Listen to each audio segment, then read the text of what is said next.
So I'm first going to talk about art and literature in France. And art in France comprises of many different arts such as Paleolithic art, Neolithic art, and Celtic art, archaeological influence, Romanesque art, Gothic art, Renaissance art, and many more. And then museums in France are divided into 5 categories, which are galleries in France, museums in Paris, national museums, and people museums of France. And then this culturally rich country is also home of many monuments, and such as like the Eiffel Tower, the Chateau de Valenquet, the Pope's Palace, and most most of the popular monuments of France can be seen in Paris. And then over the years, France has witnessed a great amount of architectural innovation. And in the 12th century, famous Gothic structures such as the Avignon massive palace and the Sentinel Cathedral. Gothic architecture is a form of architecture that is associated with cathedrals. It's classical art and architecture spread from Italy to France in the 15th and 16th century during the Renaissance period. And then France is also proud of its literature, and then French intellectuals have had a great experience on French history. In present-day France, you'll find many private societies that are devoted into individual authors. Celtic and Frankish have heavily influenced the French language. The literature that was written in the medieval French is amongst the oldest literatures in Western Europe. And then the picture that I chose was the Musée de Louvre, which I believe is in Paris. And I just picked it because it's a big monument, and it's also has architecture in it. It's constructed, the way it's structured is into a pyramid, is just really cool. Culture in France. Most people associate French culture with Paris, which is the center of fashion, cuisine, art, and architecture, but life outside of the city lights is very different and varies by different regions. And historically, French culture was influenced by the Celtic and Gallo-Roman cultures, as well as the Franks and Germanic tribe. And then French as a dominant language is the first language of the 88% of the population. About 3% of the population speaks German dialects, and there is a small group of Flemish speakers in the Northeast, according to the BBC. And then Arabic is the third largest minority language. And then for religion, Catholicism is a predominant religion of France, and that it is about 64% of the population identifies themselves as Roman Catholics.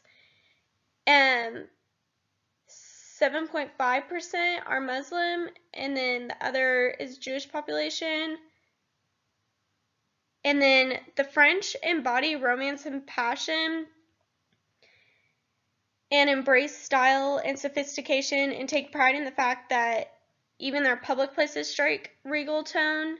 And then for this picture on the right, I chose the Eiffel Tower, but inside of it, it has a lot of the cultural influences that are in France and Paris, and it might have like some architectural buildings that can represent what has been built there. And that's why I mainly chose that photo. Political and social issues. France recently has been in the news a lot due to many terrorist attacks. I think recently it's been between like 2015 and all the way through 2017 and what's happening right now. Unemployment has been an issue over the years. I think actually the first quarter of 2017 it's actually decreased to 9.6, which is good compared to 10% in the previous years. And poverty has also been an issue. I think over 14% of the French live below the poverty line, and 3 million French children are living in poverty. Immigration has also been a huge issue over the years. Immigration makes up a good part of the population in France. During the ruling of Nicolas Sarkozy, immigrants had no rights and they weren't allowed to vote. But now, recently, with the new president, immigrants have had the rights to vote. However, he wants less of them to live in the country. And then a euro crisis has also been a big issue, is a way of saying that the European Union has failed to pay off their debts. The euro crisis in France has been an ongoing issue, and it was a problem when Nicolas Sarkozy was president, and is still a problem even with the newest president. Seems that they haven't found a solution for it. And that is a huge political and social issue in France going on right now. The picture to the right that I chose is a bunch of children that are living in poverty, and I think it's just it needed to be shown in this presentation because 3 million of them are living in poverty, and to me that was just astounding and shouldn't be happening. French influence in Texas. In 1685, the young Sieur de la Salle landed in Matagorda Bay, Texas, some 600 miles west of his target, the Mississippi River.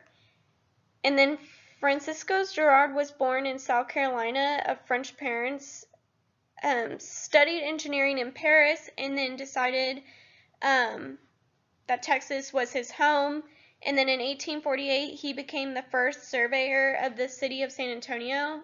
And in 1854, he convinced city officials to set aside San Pedro Springs as a park now, and is now the second oldest city park in the United States. Girard redefined the boundaries and structures of the Spanish missions and established his name as an architect by designing the buildings for an old Ursuline Academy, which is closed down, and today it's the Southwest Crafts Center, and also the main buildings at the St. Mary's University.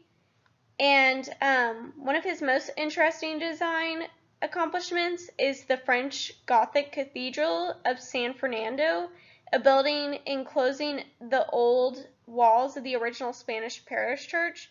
This cathedral opened formally in 1873 while he was serving as mayor of San Antonio.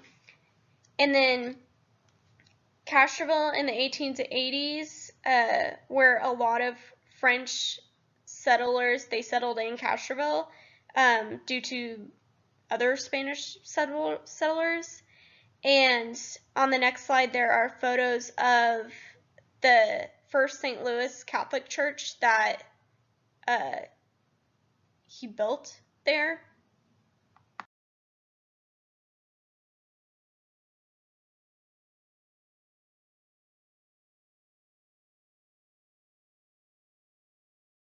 So continuing on with how Frenchmen and France influenced Texas, this man, Father Dominic, was born in France in 1826 and came to Texas with a party of 14 priests, and he was assigned to Castroville, where many other Frenchmen were.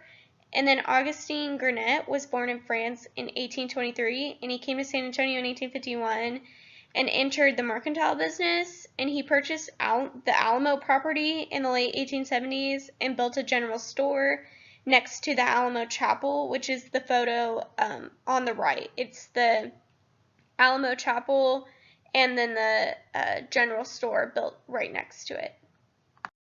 So here are some other ways the French influenced Texas.